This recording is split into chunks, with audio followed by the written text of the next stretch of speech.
সালামু আলাইকুম। পঞ্চম শ্রেণীর ইসলাম শিক্ষা বই নিয়ে তোমাদের সাথে ধারাবাহিকভাবে আলোচনা করছি। এখন তোমাদেরকে 13 পৃষ্ঠা থেকে আলোচনা দিব সাওম। সাওমের পরিচয়। ইসলামের 5টি রোকন বা স্তরের মধ্যে সাওম অন্যতম। আরবি সাওম শব্দের অর্থ বিরত থাকা।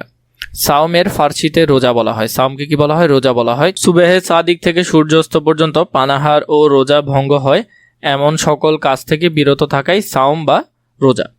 সাওমের প্রকারভেদ।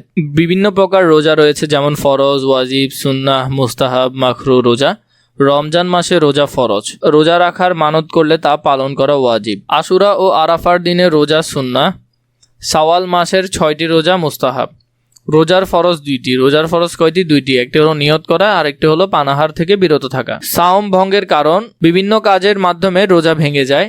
রোজা পালনরত অবস্থায় যে সকল কাজ করলে রোজা ভেঙে যায় উল্লেখযোগ্য কয়েকটি হলো: 1. ইচ্ছাকৃতভাবে পানাহার করলে।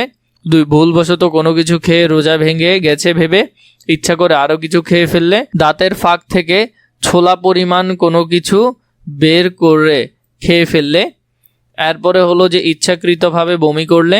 5. ইচ্ছাকৃতভাবে ওষুধ সেবন করলে। 6. ইফতারের সময় হয়েছে মনে করে সূর্যাস্তের আগেই ইফতার করে ফেললে ইত্যাদি। সাওম পালনের অবস্থায় করণীয় সমূহ।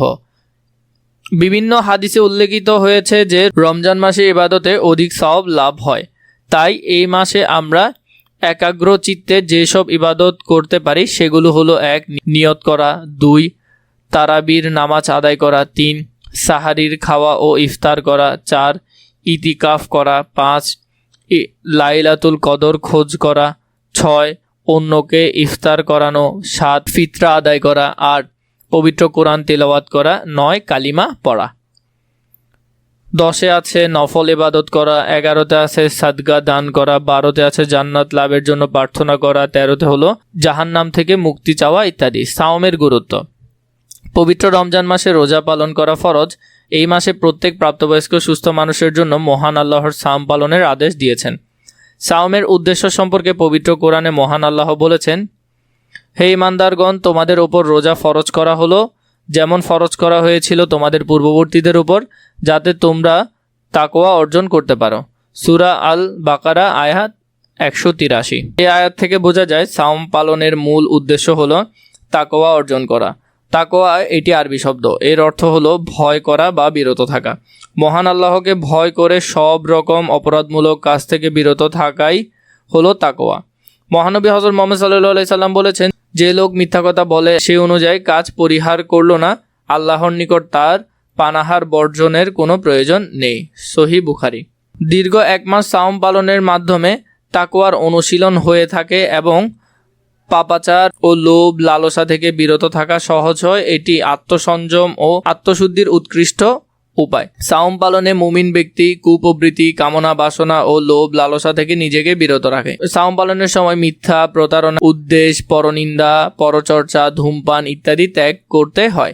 সুতরাং রমজানের বাইরেও এইসব পাপ কর্ম ও বদ অভ্যাস ত্যাগ করা সহজ হয়।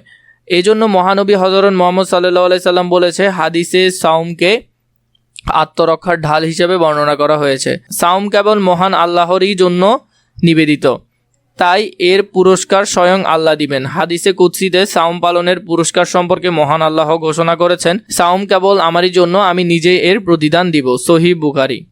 সাওম পালনের মাধ্যমে মানুষ পরস্পরের প্রতি সহানুভূতিশীল হয়ে ওঠে।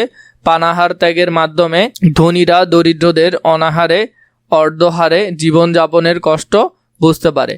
ক্ষুধার কি কষ্ট তা তারা অনুভব করতে পারে। তখন তারা দরিদ্রের প্রতি সহানুভূতিশীল হয়ে ওঠে, তাদের সাহায্য সহযোগিতা ও দান সদকা করে। সাওম পালনে অনেক ধৈর্যের প্রয়োজন হয়, তাই রমজান মাসকে ধৈর্যের মাস বলা হয়েছে, আর এই ধৈর্যের পুরস্কার হিসেবে জান্নাতের ঘোষণা দেওয়া হয়েছে। সুতরাং মহান আল্লাহর নৈকট্য লাভের আশায় আমরা যথাযথভাবে নিষ্ঠা ও আন্তরিকতার সঙ্গে সাওম পালন করব। আমাদেরকে এখানে দিয়েছে বিভিন্ন প্রকার সাওমের তালিকা তৈরি করি, কাজটি জোড়াই করি। তাহলে আমরা যদি এটার বিভিন্ন রকম সাওমের তালিকা তৈরি করি, যেমন ফরজ সাওম, ওয়াজিব, সুন্নাহ, নফল, মাকরু, এই 5 ধরনের হয়ে থাকে। তো এই 5 ধরনেরগুলো তোমরা এখানে সুন্দর করে লিখবে। এরপরে আমাদেরকে খতে বলেছে সাওম পালনে বর্জনীয় ও করণীয় সমূহের তালিকা তৈরি করি, কাজটি একাকী করি। সাওম পালনের সময় বর্জনীয় কাজগুলো হলো ইচ্ছাকৃতভাবে খাওয়া, ইচ্ছাকৃতভাবে পানি পান করা, মিথ্যা বলা, গালাগালি ও ঝগড়া করা, খারাপ কাজ করা। সাওম পালনের করণীয় হলো সময় মতো সেহরি ও ইফতার করা, ফরজের আগে সেহরি খাওয়া, ফজরের আগে সেহরি খাওয়া, সত্য কথা বলা, ধৈর্য ও সংযম পালন, বেশি বেশি ইবাদত করা। এগুলো হলো এটার কাজ। এরপরে দিয়েছে এখানে সাওম এর পরিচয় সম্পর্কিত পোস্টার তৈরি করি, কাজটি দলগতভাবে করি। তো এখানে যদি পোস্টার তৈরি করো তাহলে পোস্টার লিখতে পারো আত্মসংযম ও তাকওয়ার শিক্ষা। সাওম বা রোজা ইসলামের 5টি স্তম্ভের একটি। সাওম মানুষের মধ্যে ধৈর্য, সংযম ও আল্লাহভীতি সৃষ্টি করে। রোজা মানুষকে খারাপ কাজ থেকে বিরত থাকতে শেখায়।